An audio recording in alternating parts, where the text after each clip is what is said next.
Hi guys, today I'm going to show you how to set up a scenario in Roll20 and go from this to this. Let's jump into it. After logging into Roll20, I'm clicking Create New Game and I will provide a name for my game. In this case, it's going to be the Case of Adam Aldwin. I can also select a character sheet. Since this is a game for Call of Cthulhu, I'm going to select a Call of Cthulhu character sheet. Here I can see a preview of that character sheet, and if I'm okay with it, I'm ready to create the game. Now I will go and change some settings. Under Settings, Game Settings, and I will go under Game Default Settings. For this scenario, majority of the tokens that I'm going to provide are going to be handouts, so I don't need players to have access to any additional bars, so I will disable this feature. I'm saving defaults, and I'm ready to launch the game.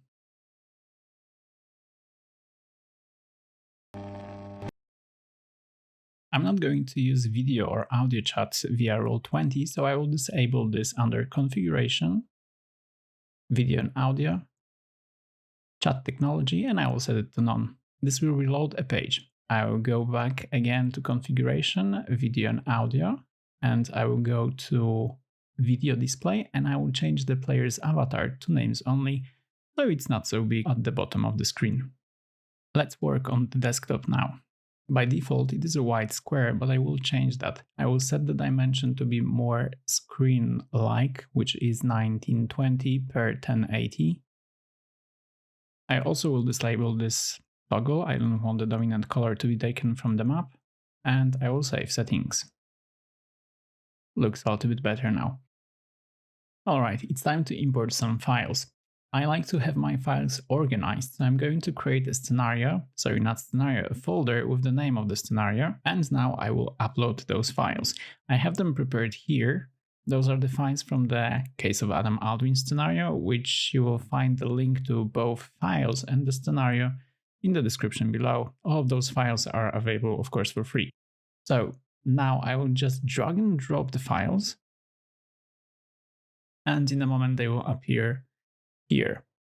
Now I will click here next to the file. It will open a container with all of those files, and I will select files that are related to this scenario, and I will drag them to the folder that I've just created.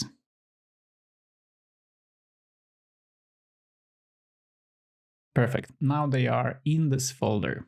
So to make the background look better, I will switch a layer and I will go to the map layer. Map layer is a layer where we are going to create the background. So I will drag the background file. Since this is a JPEG, Roll20 pasted it as a square, but I can change that by right-clicking on the image and going to Advanced and set dimensions. And I'm setting the dimensions of the background, which is 920 per 1080. All right. Now what I will do is go again to Advanced and Align to Grid, and now I will move it to the edge of the board. Perfect. Now I will go to Page Settings again, and I will disable the grid as I'm not going to use it anymore. Looks much better now. Cool. I will add one more file to the background, which is the notebook file. I like to use it as a space where I can draw a map or describe a situation for my players or to keep some notes. I will just adjust the size of it so it is big enough, but at the same time not too big. All right. Now I will switch to Game Master layer. This is a layer where I can organize all the other components for the game so they are ready and I'm able to share them with players at any time. All right. For that, I will select first all of the non-player characters' pictures and I will drag them to the board. Okay, I will select all of them and adjust the size so all of them are the same size. All right, now I will place them more or less where I want them to be when I reveal them to players, and I will change the settings to be controlled by all players. As you can see here, all other permissions are turned off because we turned them off previously in the game default settings.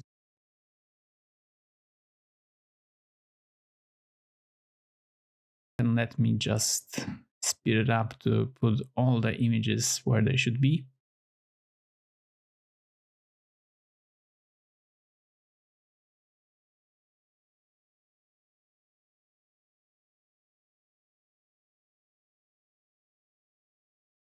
And now I will arrange them by the order of the appearance, sending them to the front.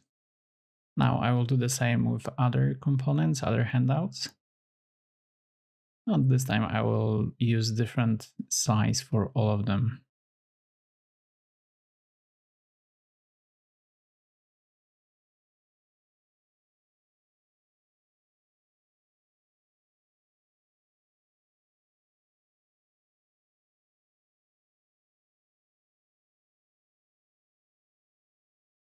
Okay, looks good.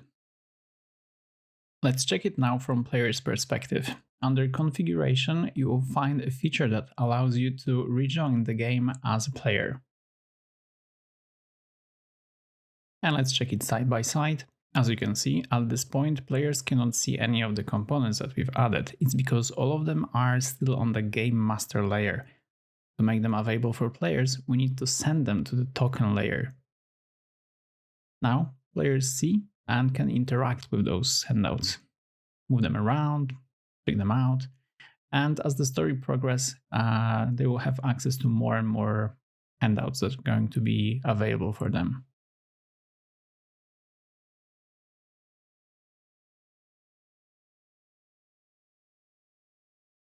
From the Game Master perspective, those tokens that are still on the Game Master layer are slightly translucent, and to interact with those that are on the token layer, we need to switch to the token layer. Players can enlarge selected token by clicking on it and pressing Z on their keyboard. We can also, as a Game Master, show handouts to all of the players at once by pressing Shift Z.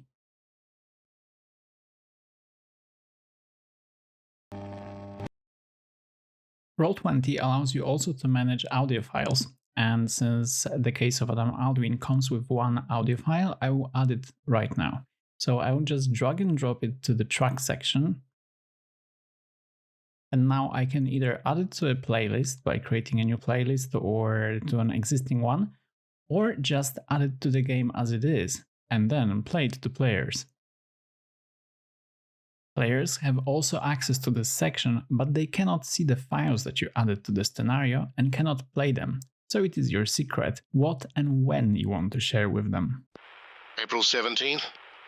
After the first meeting with my new patient, Martin Hager, I am convinced that he's suffering due to something that I call a family burden. In the journal section, we can add handouts and characters to share them with players or just to keep it to ourselves.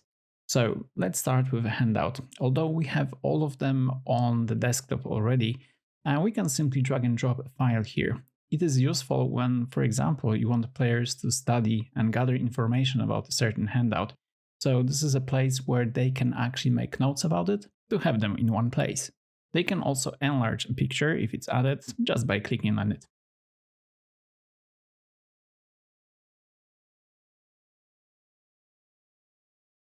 Alright, now let's add a character.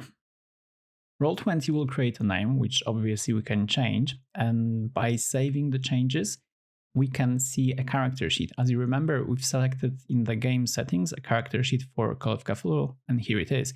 We have three options. We can create a character using a generator, we can create a non-player character, or we can edit the sheet directly, which is what I'm going to do now. The character sheet in this case has all the necessary skills and does all the necessary calculations for this system. And also, what's cool about it? It does rolls. Oh wow, hard success. Okay, that's nice. In both cases, with characters and handouts, we need the permission for players to see them. So in the edition, we need to make sure that they are visible in player's journal and that they can be edited by players if you want them to edit. We can share them with all of the players or a certain player selected from the list. Very often it's good to have more than one page, so right now I'm going to duplicate the original page, leaving only the map layer, so the background and the notebook are copied. And I will click duplicate. So now I have a new page, that is configured the same way as the original page, but only with a visible background and a notebook. Now, I can simply drag and drop all the players from one page to another, or I can select a certain player, in this case I will select Łukasz, to move him to a different page. Alright guys, that's it. Thanks for watching. You totally deserve some experience points for this episode. Let me know if you enjoyed this tutorial and if you need some more tips on Roll20.